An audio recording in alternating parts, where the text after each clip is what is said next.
Introduction to e-commerce. Hi, welcome to iMarketer Training. This course is entitled to any startups in e-commerce and anyone interested to work within e-commerce systems.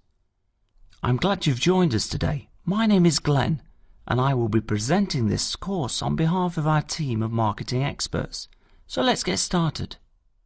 E-commerce plays an increasingly important role in the way which products and services are purchased. E-commerce systems such as your website can be used to market and sell to customers and to provide after-sales support. E-commerce can also be an important part of strengthening relationships and improving the efficiency of your dealings with suppliers and other key trading partners. Today we will look at the key issues to consider when planning for your introduction of e-commerce. We'll provide advice on how to best identify the opportunities for e-commerce within your business and the solutions available. And also we'll emphasize the need to plan for the ongoing development and maintenance of any e-commerce system at the outset. Now let's dive into the definition of e-commerce.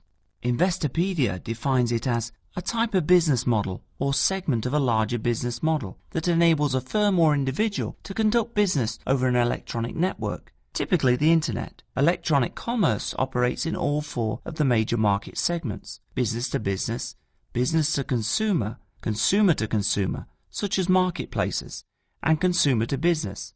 Almost any product or service can be offered via e-commerce, from books and music to financial services and plane tickets.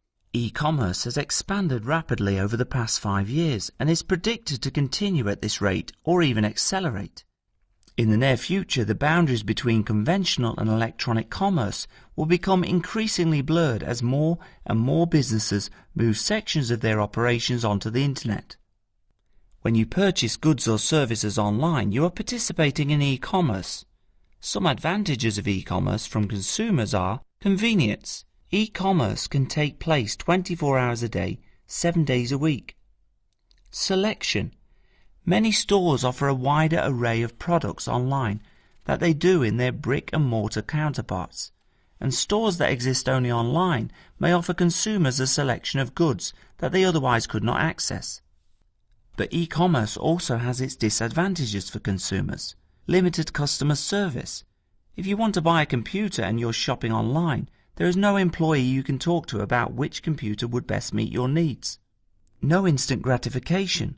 When you buy something online, you have to wait for it to be shipped to your home or office. No ability to touch and see a product.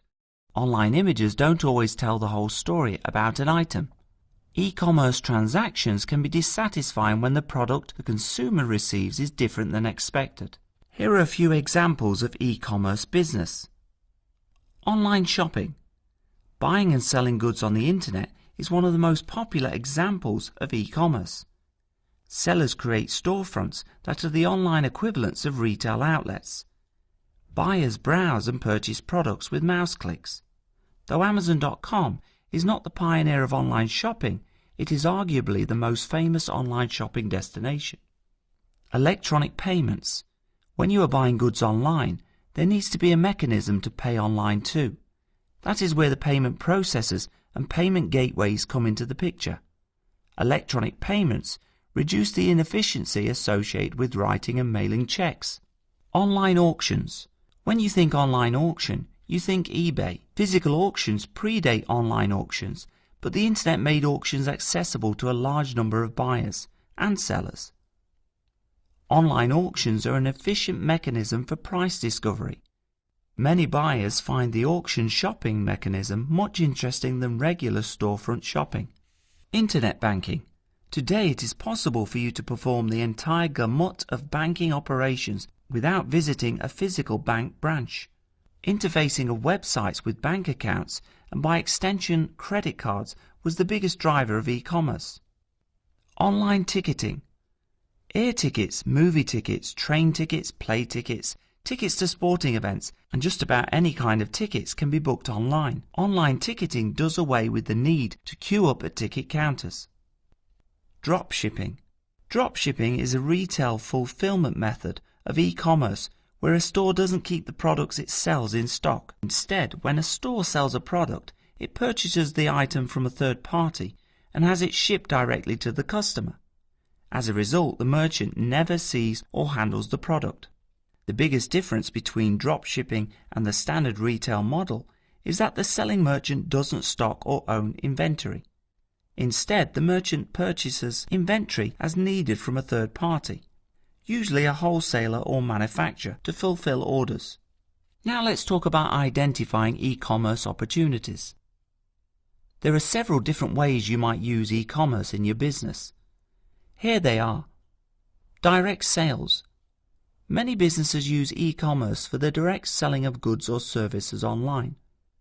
For some businesses, such as those selling software or music, the sale and delivery of goods can be made online. For most, the supply of goods will continue to require physical delivery.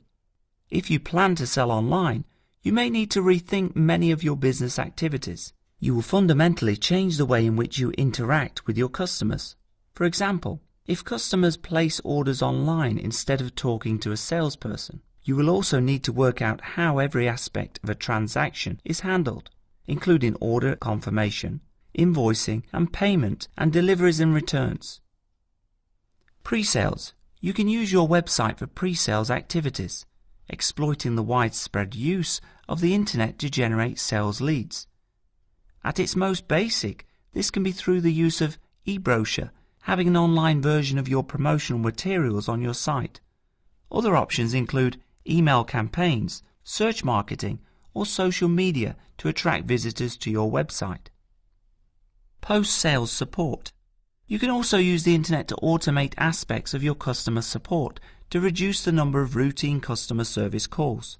This can be achieved by using your site to answer the most frequently asked questions, or by putting technical information online. However you decide to use e-commerce, it is important to define your expectations. What level of sales are you hoping to make? How many sales leads are you looking to generate? What percentage reduction in customer telephone calls are you expecting to achieve? Ensure that targets are put in place so that you can measure the success or otherwise of your e-commerce activities.